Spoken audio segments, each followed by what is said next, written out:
کریمہ اپنے خطبے میں تلاوت کی، اللہ تبارک و تعالیٰ نے ارشاد فرمایا فَصَلِّ لِرَبِّكَ وَانْحَرْ، اپنے رب کے لیے نماز پڑھیے اور قربانی کیجیے. اپنے رب کے لیے نماز پڑھیے اور قربانی کیجیے. یہ تو سبھی کو یاد ہوگی. سورہ کوثر، سورہ کوثر تو سبھی کو یاد ہوگی نا، قرآن کی سب سے چھوٹی سورت ہے. اِنَّا أَعْطَيْنَاكَ الْكَوْثَرَ، یاد ہے نا سب کو؟ آپ کتنا پڑھتے ہوں گے اسے نماز میں، لیکن آخری آیت پہ غور کیا کبھی؟ سوری، بیچ کی آیت پہ کبھی غور کیا آپ نے؟ اِنَّا أَعْطَيْنَاكَ الْكَوْثَرَ، اے میرے نبی آپ کو اللہ تبارک و تعالیٰ نے خیر کثیر یعنی بہت ساری بھلائی عطا فرمائی، بہت ساری ہے نا. فَصَلِّ لِرَبِّكَ وَانْحَرْ، اور اپنے رب کے لیے نماز پڑھیے اور قربانی کیجیے. ٹھیک ہے. سورہ کوثر سورہ نمبر 108 آیت نمبر 2. سورہ کوثر سورہ نمبر 108 آیت نمبر 2. فَصَلِّ لِرَبِّكَ وَانْحَرْ، اپنے رب کے لیے نماز پڑھیے اور قربانی کیجیے. اب اس کے بعد اگر کوئی اعتراض کرے کہ قرآن میں کہیں قربانی کا ذکر ہے نہیں، آپ دیکھیں ابھی یوٹیوب کھول کے دیکھ لیجیے، بہت سے آپ کو مسلم نما لبرلز کے اسپیچ سننے کو ملیں گے، ہے نا. ایسے جو ہوں گے تو مسلمان دیکھنے میں نام سے، نسب سے اور ووٹر لسٹ میں تو بدرجہ اولا بھی مسلمان ہوتے ہیں کیونکہ ان سے حکومت کو فائدہ پہنچتا ہے نا. ہوں گے مسلمان، لیکن وہ اپنے اسپیچ میں شریعت کے خلاف صرف اور صرف اس لیے بولتے ہیں تاکہ ان کا مقصد ہوتا ہے کہ وہ ہمیں نہیں بلکہ غیروں کو خوش کریں. کسے خوش کریں؟ غیروں کو خوش کریں، اور اپنوں کا برابر دل دکھتا رہے. No problem. جیسے وسیم رضوی کو دیکھیے، وہ انہیں خوش کرے پڑا ہے اور اپنوں کو جو غم دیے ہوا ہے، تو کیا اس سے وہ خدا کا قرب حاصل کر لے گا؟ ہاں، جب صاف صاف حدیث میں فرمایا مومن کی عزت، مومن کی حرمت کعبے کی حرمت سے زیادہ ہے. مومن کی عزت و حرمت کعبے کی حرمت سے زیادہ ہے. قرآن نے فرمایا من قتل مؤمنا متعمدا، کہ جس نے جان بوجھ کر کسی مسلمان کا قتل کر دیا. یہاں جان بوجھ کر سے مراد یہ کہ حلال سمجھ کے قتل کر دیا، تبھی تکفیر ہوگی. بننا تو یاد و خدا اشتہاد یا پھر حرام. اگر کسی نے کسی مومن کا قتل جان بوجھ کر حلال سمجھ کے کر دیا تو اس نے کفر کیا، یہ تو کلیئر ہے. لیکن قرآن نے اس کی سزا کیا فرمائی کہ وہ اپنا ٹھکانہ جہنم میں بنائے، اپنا ٹھکانہ جہنم میں بنائے. تو یہ تو مومن کی شان ہے. تو اپنوں کا تکلیف دکھائے ہوئے ہیں برابر، لیکن غیروں کو خوش کیے ہوئے ہیں. ارے خدا را، کیا اس سے اللہ راضی ہو جائے گا؟ سوچنے والی بات ہے. تو اب بار بار میں تو پریشان ہو جاتا ہوں جب بقرعید آتی ہے تو آپ نے دیکھا ہوگا طرح طرح کے آندولن چلنے لگتے ہیں جانوروں کی حفاظت کے لیے. میک ڈونلڈ آپ نے نام سنا ہے؟ ہوٹلز، ریسٹورینٹ، پورے انٹرنیشنل لیول پہ اس کے ہوٹلز ہیں کہ نہیں؟ نان ویج ہر وقت ملتا ہے کہ نہیں؟ لاکھوں جانور ایک ہفتے میں کاٹے جاتے ہیں. کبھی ان کے لیے آندولن نہیں چلا؟ کبھی ان کے لیے آندولن چلا؟ ارے کبھی چلا آپ نے دیکھا؟ میک ڈونلڈ ہوٹل پورے دن میں ہزاروں جانور کاٹتا ہوگا کیونکہ اسے تو دینا ہی ہے نان ویج. کے ایف سی میں چلے جائیے، کے ایف سی والے کتنے ہوٹلز کتنے زبردست لیول کا کام کر رہے ہیں کھانے کا. کبھی ان کے یہاں تو جانور کٹتے ہیں، ارے اس کے خلاف بھی تو کوئی آواز اٹھاؤ. اس کے خلاف کوئی آواز کیوں نہیں اٹھاتا؟ تو پتہ سمجھ میں یہ آیا بھائی جانوروں کی محبت کچھ نہیں ہے بلکہ اسلام سے نفرت ہے. اسلام سے نفرت ہے. اگر جانوروں سے محبت تھی تو صرف اسی اینگل پہ حفاظت کا دعویٰ کیوں؟ دوسرے اینگل پہ حفاظت کا دعویٰ کریے. عید تو سال میں ایک دن آتی ہے، لیکن جہاں جانور دن میں ہر سیکنڈ پہ کٹ رہے ہوں ان کی حفاظت کون کرے گا؟ وہاں بھی تو کوئی بکرا بچاؤ آندولن چلاؤ.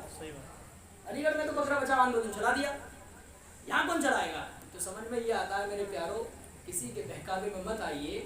شریعت اسلامیہ نہ تو کسی مخلوق پر ظلم کرنے کا حکم دیتی ہے اور نہ ہی کسی کے ظلم کو برداشت کرتی ہے. پروردگار عالم نے جگہ جگہ قرآن میں فرمایا کہ وما ظلمہم، اللہ تعالیٰ نے لوگوں پر کبھی ظلم نہیں کیا. اللہ نے لوگوں پر کبھی ظلم کیا، ولیکن کانوا انفسہم یظلمون، بلکہ لوگ خود اپنے اوپر ظلم کرتے ہیں. لوگ اپنے اوپر ظلم کرتے ہیں، ہے نا. لیس بظلام للعبید، اللہ تعالیٰ اپنے بندے پر تھوڑا سا بھی ظلم نہیں کرتا، ہے نا. قرآن میں فرمایا ولا یظلمون نقیرا، جب میدان محشر میں ان سے حساب ہوگا تو ایک تل کے برابر بھی ظلم نہیں ہوگا. جیسے اعمال ہوں گے ویسا فیصلہ ہوگا. تو جو قرآن مقدس جگہ جگہ ظلم کا قلعہ کما کرتا ہو اور اسی قرآن مقدس، اسی شریعت اور اسی مذہب اسلام پر یہ الزام کہ اسلام جانوروں پہ ظلم کرتا ہے، میرے تو سمجھ میں نہیں آتی کون سی لاجک ہے. ایک طرف آپ یہ بھی کہہ رہے ہیں میرا پیٹ بھرا ہے، دوسری طرف آپ یہ کہہ رہے ہیں میں بھوکا ہوں، تو یہ کوئی لاجک ہے یار؟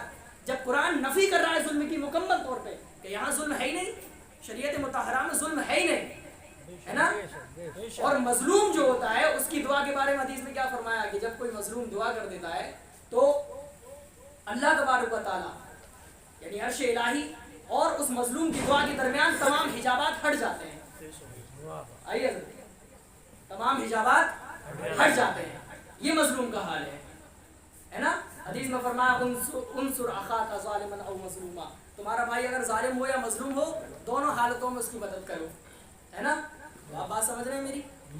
تو اب آپ کو یہ سمجھنا ہے جب شریعت مطہرہ نے ظلم کی مکمل طور پہ نفی کر دی, نفی کا مطلب نیگیشن, مکمل طور پہ منع کر دیا, تو پھر اب وہاں پر ظلم کے لیے کوئی جگہ ڈھونڈنا یہ جہالت ہے کہ نہیں, ہے نا.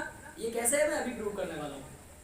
تو قرآن مقدس میں ایک جگہ نہیں کئی جگہ قربانی کا حکم دیا گیا ہے, اور صرف حکم نہیں دیا گیا بلکہ اسے بہت ہی, جیسے میں آپ کو ایک قاعدہ بتا دیتا ہوں, صرف اصولی قاعدہ بتانا ضروری ہوتا ہے نا, ورنہ پھر عام مقرر اور ایک عالم میں فرق کیا ہے.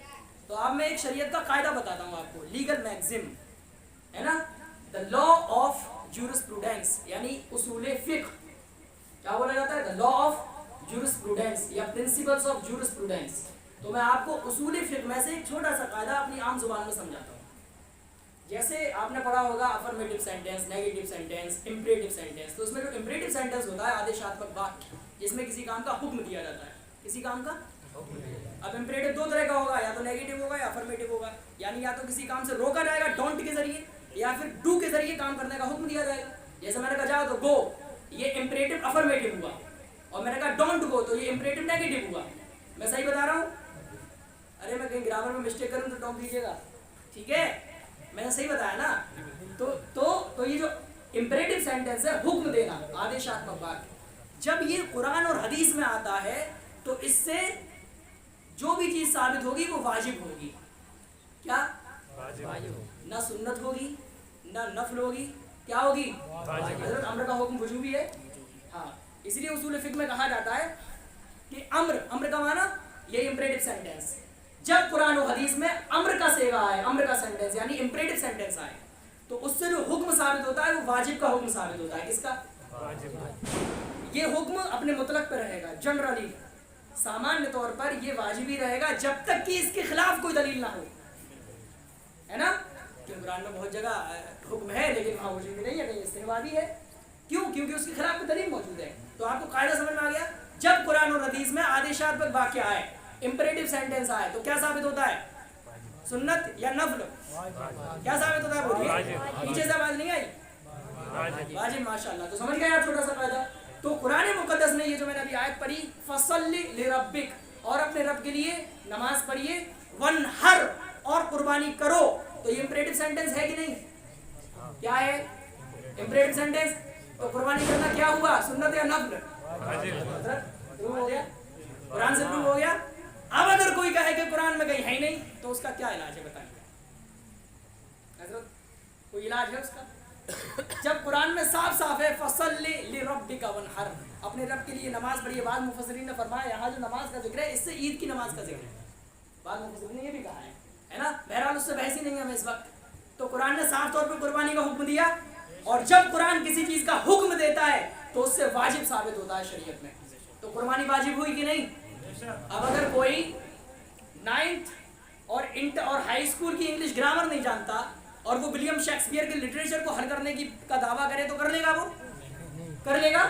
ابھی رومیو اینڈ جولیٹ ڈرامہ دے دیا تھا ولیم شیکسپیئر کا, قسم خدا کی سارے انگلش ڈراموں کی حالت خراب ہو جائے گی جتنے بن رہے ہیں عام طور پہ. تو اب وہ لبرل اور سیکولر جسے شریعت کا ایک قاعدہ بھی نہیں معلوم, تو وہ یہ کہے کہ قرآن میں فلاں چیز نہیں ہے, فلاں ہے, یہ نہیں ہے, وہ نہیں ہے, تو اس کے دعوے کی کوئی حیثیت ہے کیا؟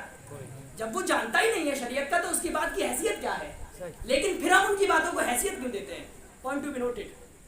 آپ یہ بھی کہہ رہے ہیں کہ ایسے لوگوں کی کوئی حیثیت نہیں ہے, پھر آپ یوٹیوب پر, انسٹاگرام پر, فیس بک پر ان کی ویڈیو سن کے انہیں اہمیت کیوں دیتے ہیں؟ ان کے ویوز کیوں بڑھا رہے ہیں آپ؟ آپ کے ویوز بڑھ رہے ہیں, انہیں پیسہ مل رہا ہے یوٹیوب سے, آپ سبسکرائب کر رہے ہیں ان کے چینلز کو, انہیں پیسہ مل رہا ہے, تو آپ مدد کر رہے ہیں گناہ میں. تو ایسے بدبختوں کی تقریر سنیے ہی مت. آپ ایسوں کی تقریر مت سنیے کہ جو قرآن میں صاف صاف موجود ہے اور اس کا انکار کر رہا ہے. فمن اظلم ممن افترى علی اللہ الکذب, اس سے بڑا ظالم کون ہے جو خدا کی طرف جھوٹ منسوب کرے؟ اللہ صاف صاف حکم دے رہا ہے قربانی کرو, اور وہ کہہ رہے ہیں قرآن میں قربانی کا ذکر ہی نہیں ہے, تو یہ خدا پہ جھوٹ باندھا کہ نہیں باندھا؟ اور قرآن کہتا ہے ومن اظلم ممن افترى علی اللہ الکذب, اور خدا پر جھوٹ باندھنے والے سے زیادہ